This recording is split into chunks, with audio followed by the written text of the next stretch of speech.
People whispered about her long before anyone dared to speak it out loud. Every Friday night, when the moon hung low and the crickets sang their endless song, Ada would vanish. No one saw her leave through the door, no footsteps down the corridor, no creak of hinges. She was simply there one moment, and gone the next. Her mother often woke to find her bed empty, the pillow still warm, her wrapper folded neatly at the foot of the mattress, as if she had planned the disappearance. At first, her father dismissed it. "She is a teenager," he muttered, sipping his palm wine, "they all have their secrets." But her mother, Nkechi, felt a chill settle in her bones. It wasn't just the absence, it was the way Ada's eyes looked on Friday afternoons, distant, haunted, as if she already lived in another world. "Where do you go?" her younger brother once asked. Ada only smiled, brushing his cheek. "Somewhere I cannot explain." The family tried to follow her once. They stayed awake, eyes sharp, hearts pounding, waiting for the hour. But when they blinked, just for a second, she was gone. No door opened. No curtain stirred. Just silence. Then, weeks later, the strangest discovery was made. One morning, as sunlight poured into the house, Nkechi looked up and screamed. There, on the ceiling of Ada's room, were footprints. Clear as day. Bare feet pressed into the white plaster, running across as though the ceiling were the ground. And in that moment, the house itself seemed to hold its breath. "You see it, don't you?" Nkechi whispered, clutching her husband's arm. "Those are her feet. Our daughter walks on the ceiling." Obinna, her father, frowned, rubbing his temples. "Stop this madness. Someone played a trick." But even as he said it, his voice cracked. Who could climb a ceiling barefoot, let alone leave prints deep enough to be seen in daylight? Neighbors soon caught wind of the tale. In the village, secrets had no place to hide. Women at the stream gossiped while pounding yam leaves. Men whispered as they tied their fishing nets. Some said Ada was a witch, others said she was chosen by the spirits, walking between the world of the living and the dead. Children teased her, singing, "Ada walks on the sky, Ada sleeps with the moon." She stopped eating at the communal table. She stopped smiling. Her silence grew heavier than words. One Friday evening, as the sun melted into the horizon, her mother caught her by the wrist. "Please, Ada. Tell me what drags you away every Friday night. Are you in danger?" Ada's lips trembled. For a heartbeat, it seemed she would confess. But then her eyes darkened, and she whispered, "Mama, if I tell you, you will not survive the knowing." And just like that, she pulled free, leaving her mother's hand cold and empty. That night, when the family kept watch, Ada vanished again. Only this time, Obinna swore he heard something, a faint hum, like voices chanting in the distance. The next morning, the footprints on the ceiling doubled. Fear turned into anger. Obinna summoned the pastor from the town, Pastor Chaik, a man with booming prayers and hands that shook when he cast out spirits. He entered Ada's room with a Bible, sprinkling holy water and shouting, "Every demon hiding here, I command you out." Ada sat quietly on her bed, her face blank, her fingers twisting the hem of her wrapper. When the pastor's voice rose higher, her eyes rolled back, and she whispered in a tongue no one recognized. The walls rattled. The lamp on the table flickered. Nkechi screamed, clutching her chest. Then Ada fell silent, collapsed as though her strength had left her. Pastor Chaik wiped sweat from his brow. "This is no ordinary child. She belongs to forces older than your lineage. What do we do?" Nkechi cried. "Fast. Pray.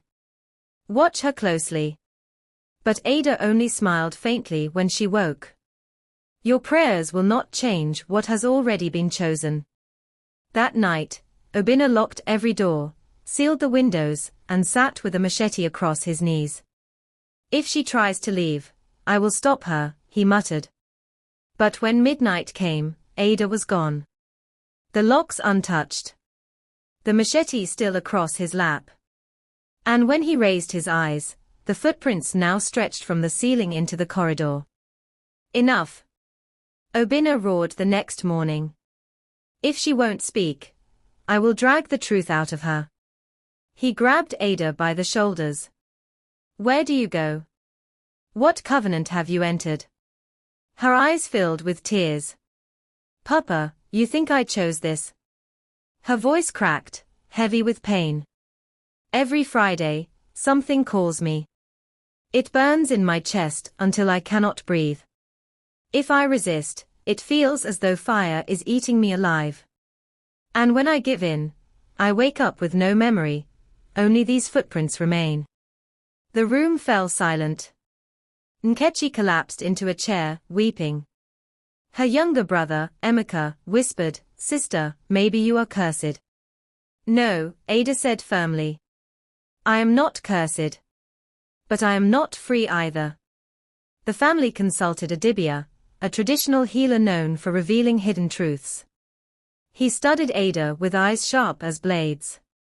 He placed cowries on the floor, muttering incantations, and gasped.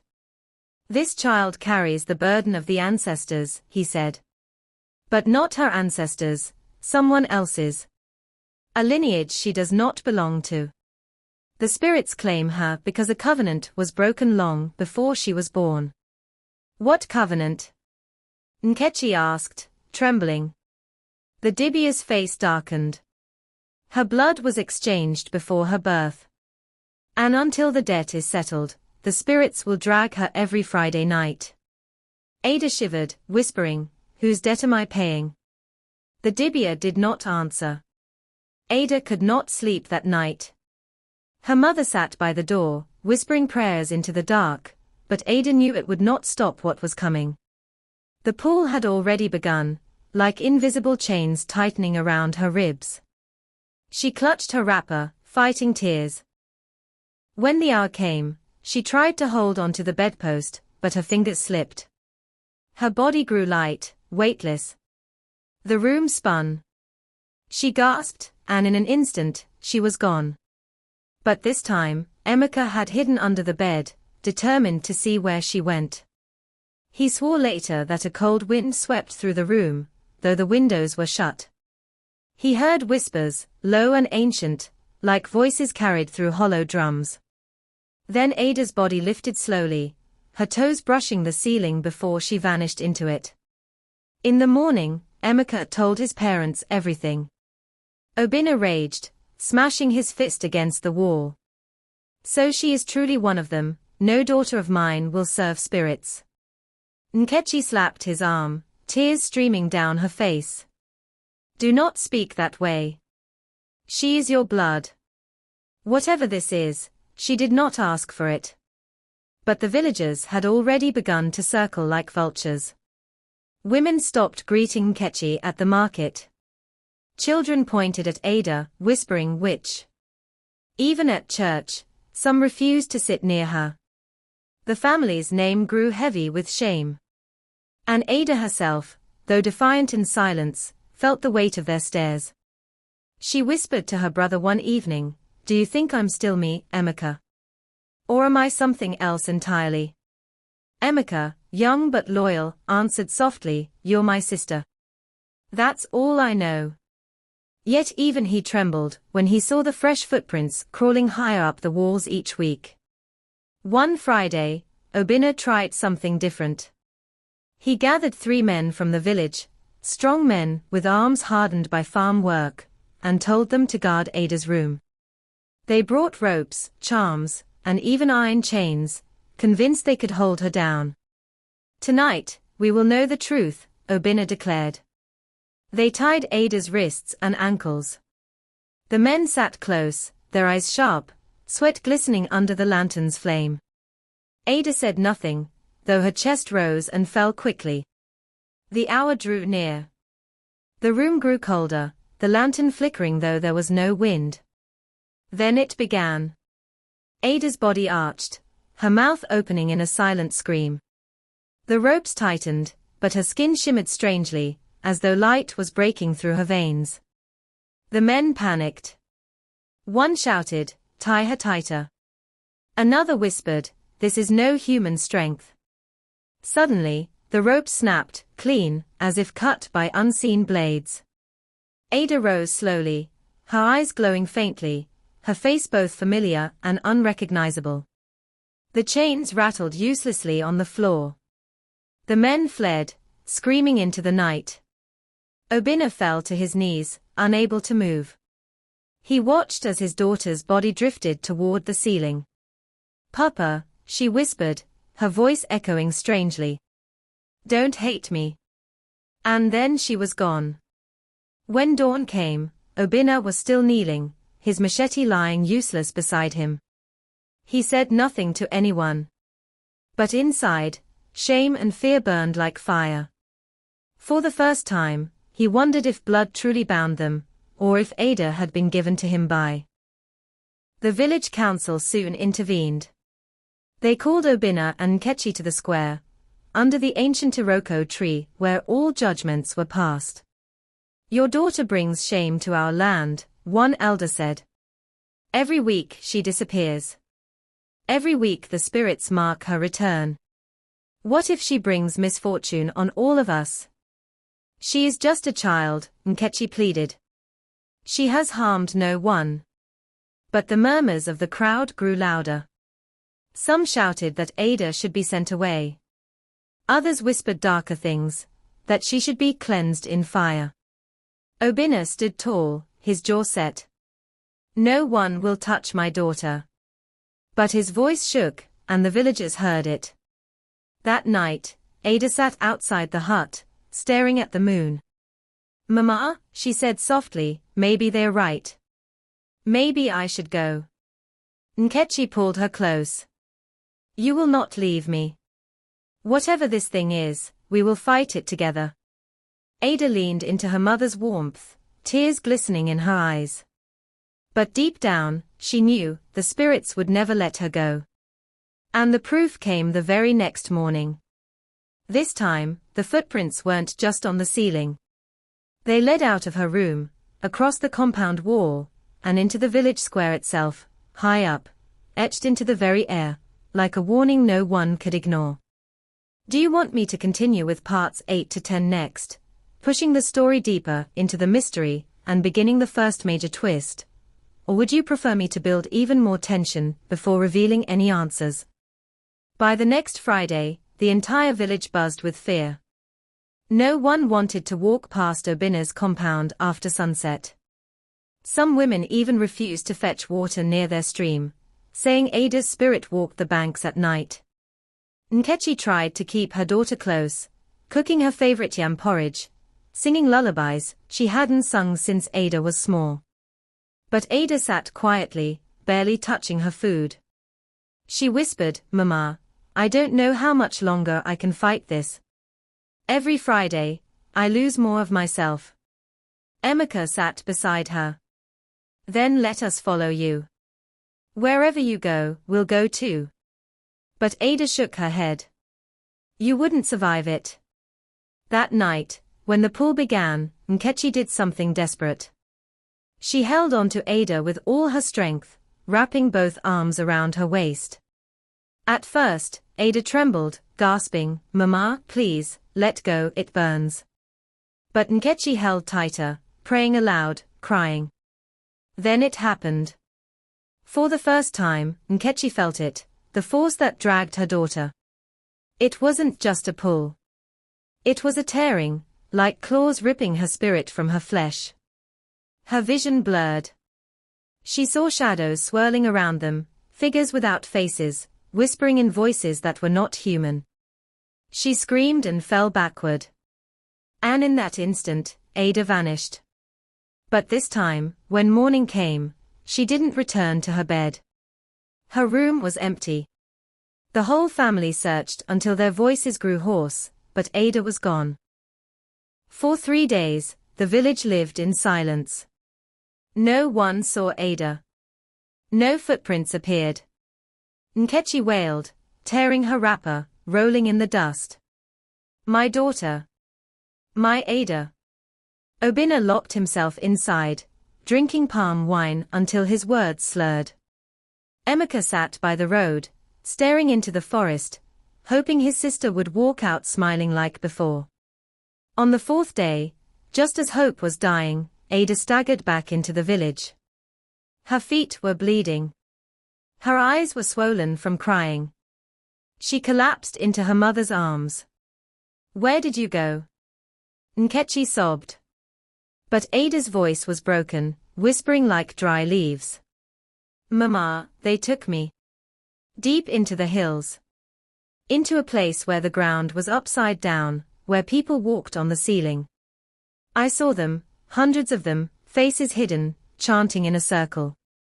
And at the center was a throne made of bones. Nkechi trembled, clutching her tighter. Who are they? What do they want from you? Ada's lips quivered. They said I belonged to them. That long ago, before I was even born, a promise was made in my name. And until it is paid, I will walk their path every Friday. Obinna, overhearing, shouted bitterly, lies. Who made such a promise? Ada looked at him with hollow eyes. You, Papa. They said it was you. Obinna froze.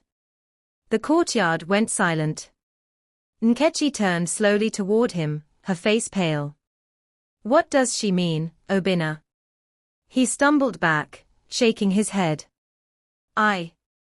I don't know what she's talking about. But Ada's voice carried the weight of the spirits. They said years ago, when you were still young, before you married Mama, you went to them. You begged for wealth, for land, for respect. You poured palm wine on the ground and promised them your first daughter in exchange. You thought it was a dream. But they remembered. Gasps filled the air. Nkechi covered her mouth, tears spilling. Obinna, tell me it isn't true. Obinna's face crumbled. He fell to his knees. I was a foolish man. I was desperate. My father's farm was failing, the land was dry, and I wanted to rise above my brothers. I went to the shrine in the hills. I begged the spirits for favor. They gave me everything. My yam harvest doubled, my palm wine business grew. I married you. I thought it was chance, not covenant. Ada's tears burned down her cheeks. But it was me they wanted all along. For the first time, Obinna could not speak. His guilt weighed heavier than stone. That night, as the family sat in silence, the footprints appeared again, not just in Ada's room, but across the entire compound, glowing faintly in the dark. And the voices began to sing. That night, no one slept. The voices outside rose like a storm, chants layered upon chants, carried on the wind. Even the goats and chickens grew restless, bleating and clucking as if they sensed something unnatural. Near midnight, the humming grew louder.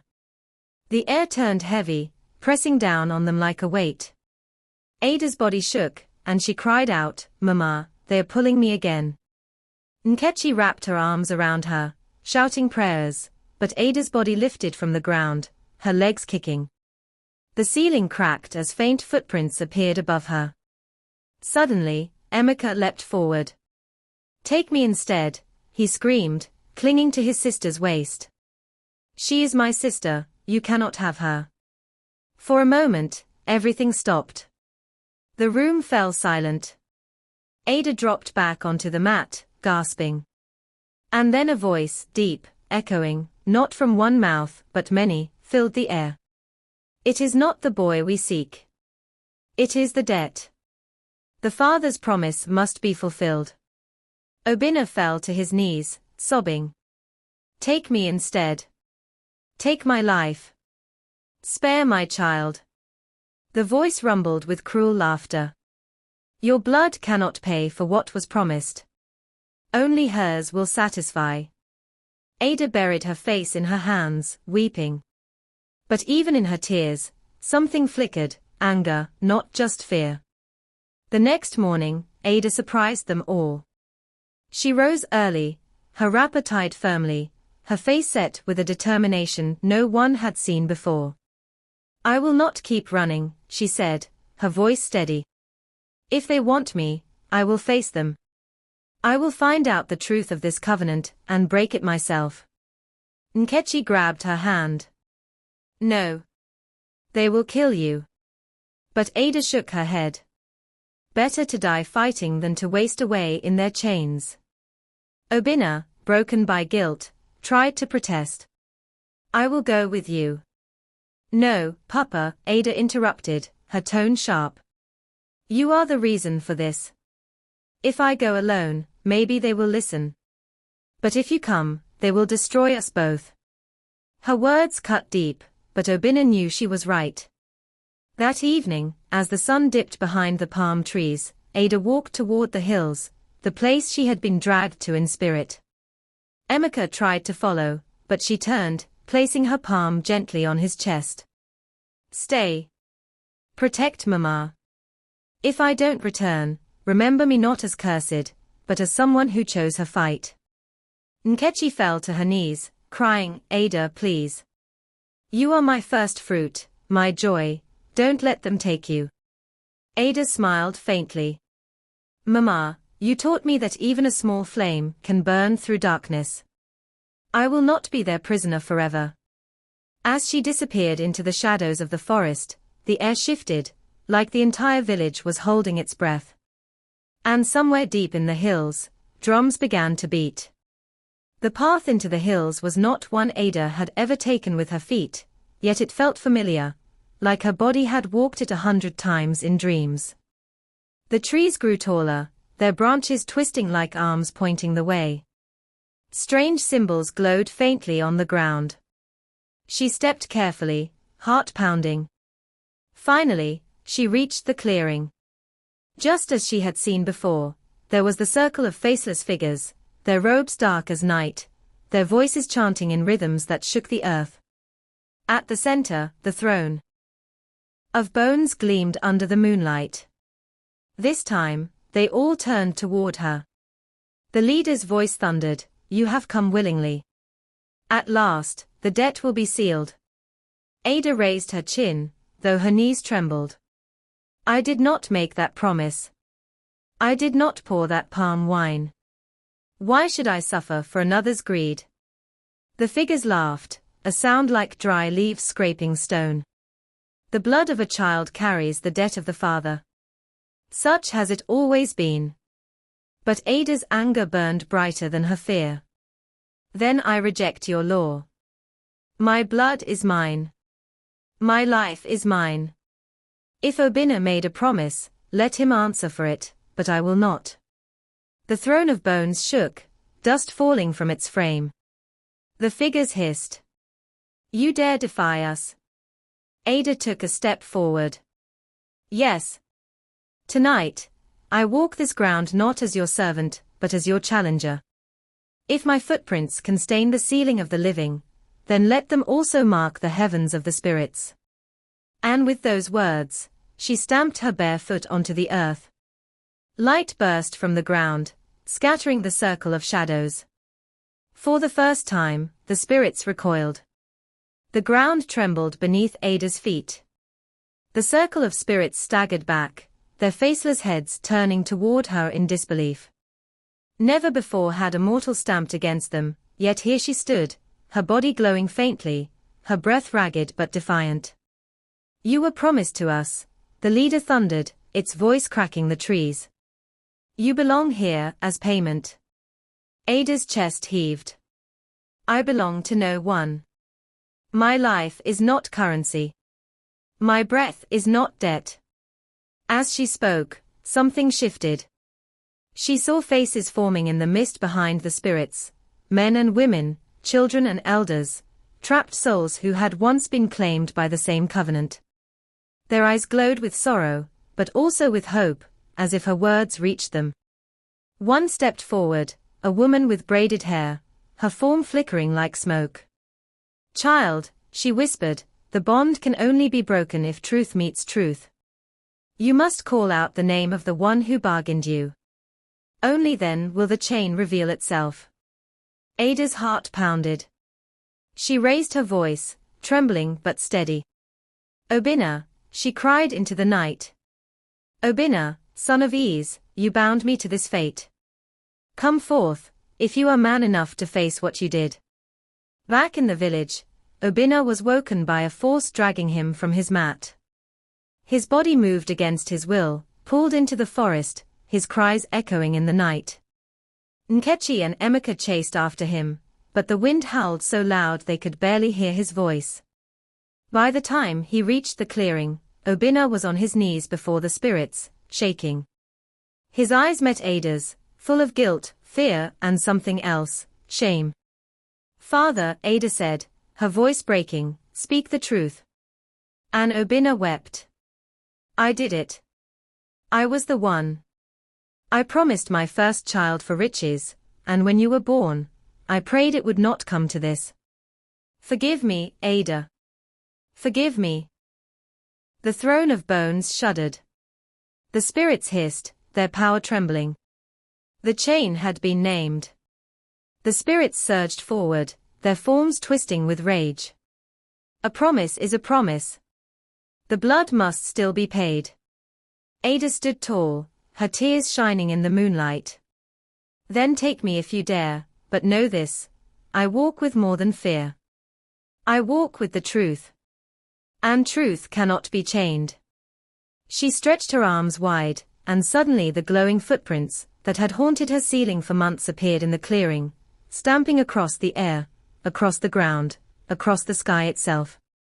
They multiplied, brighter and brighter, until the whole forest blazed with light. The spirits screamed, their forms unraveling like smoke in a storm. The throne of bones cracked, shattering into dust.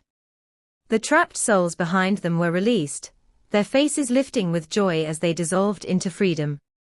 When the light faded, only Ada remained, breathing heavily, her body trembling, but alive. Obinna crawled to her feet, his tears soaking the earth. I have wronged you more than words can bear. I gave you to them before you took your first breath. But you fought what I could not. You saved us all. Ada looked at him, her face weary but strong. You cannot undo what is done, Papa. But you can live in truth. Never again trade tomorrow for today. Nkechi rushed forward, embracing her daughter, sobbing with relief. Emeka clung to her hand, whispering, I knew you would come back. The family walked home together, though the road felt longer than ever. That night, for the first time in many moons, Ada slept without disappearing. No footprints marked the ceiling. No voices hummed in the dark. The village, in time, came to see her not as cursed, but as a girl who stood against forces that had swallowed many before her.